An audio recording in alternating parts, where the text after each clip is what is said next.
Some governments are resisting taking more people in, like Poland. That country is legally fighting its EU migrant quota of nearly 6,200 people. 6,200 people. The country is a little less than 40 million people, benefits a lot from the EU. So I asked the Polish Prime Minister why. In particular, we emphasize that we already contribute a lot to easing tensions at the eastern flank of the European Union, because some people seem to forget that there is a war in Ukraine, and there is a huge population coming from the Donbas area to Poland.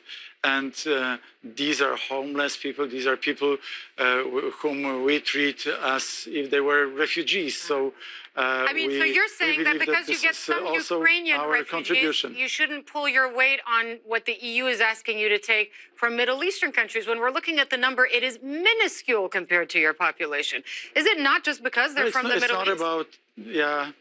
It's not about the numbers. It's about the methodology of how to best help those people. We are helping them in situ. We have created lots of initiatives and institutions to help those very poor people in Syria, in Libya.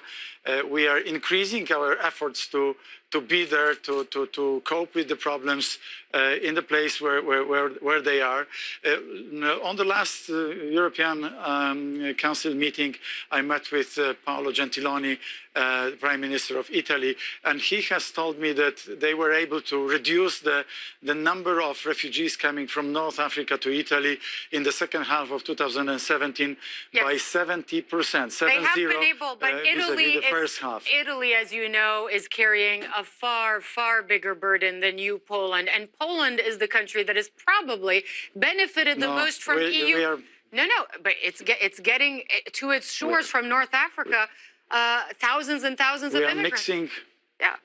They have thousands and thousands of immigrants from North Africa. We have thousands of immigrants from Ukraine. It's simply the matter of perspective. We also have lots of refugees, and we believe that we are helping them through our instruments, financial instruments. And let's not forget, Poland was the most generous country in terms of contributing to the so-called European Resilience Initiative, which is being managed by European Investment Bank. So it's not that we are not helping, it's a matter of perspective. Right, but at the same time, as I was saying just before, Poland is one of the countries that has probably benefited the most from EU membership in terms of what it receives for public spending, in terms of how its own citizens have traveled outside of Poland. There are 800,000 of them in this country, the United Kingdom. And what the perception is, to be honest, Prime Minister, but the perception, Prime Minister, is that then Poland is saying we want all the benefits of the EU, but we won't take 6,000 refugees like the EU is asking us. This is not the case, madam. It's the situation is that we are very much committed country to Europe, and we try to do our best to support different European strategies, different European policies, including the European defense policy.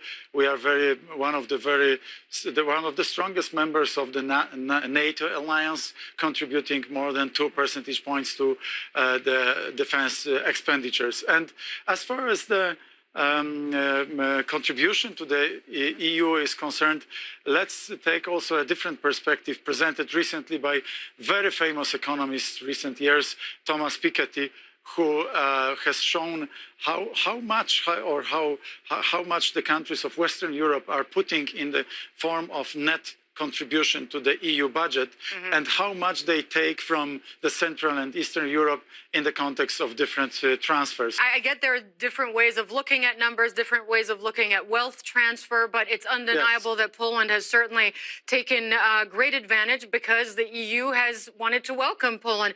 But there was an issue with the European Union that was very unhappy with the government because of a law that was seen as giving the government more control over the judiciary in Poland. In fact, they threatened to suspend voting rights for your country, and that you were brought in to kind of smooth things over with the European Union. Is that the case, and have you managed it? Well,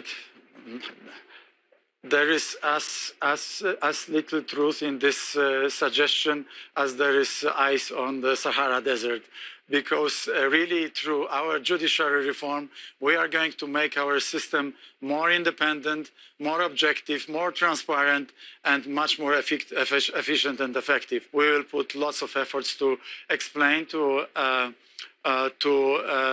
present our case, to persuade our partners, our friends in Brussels, that our system is not only going to be more efficient, but also is going to be more independent.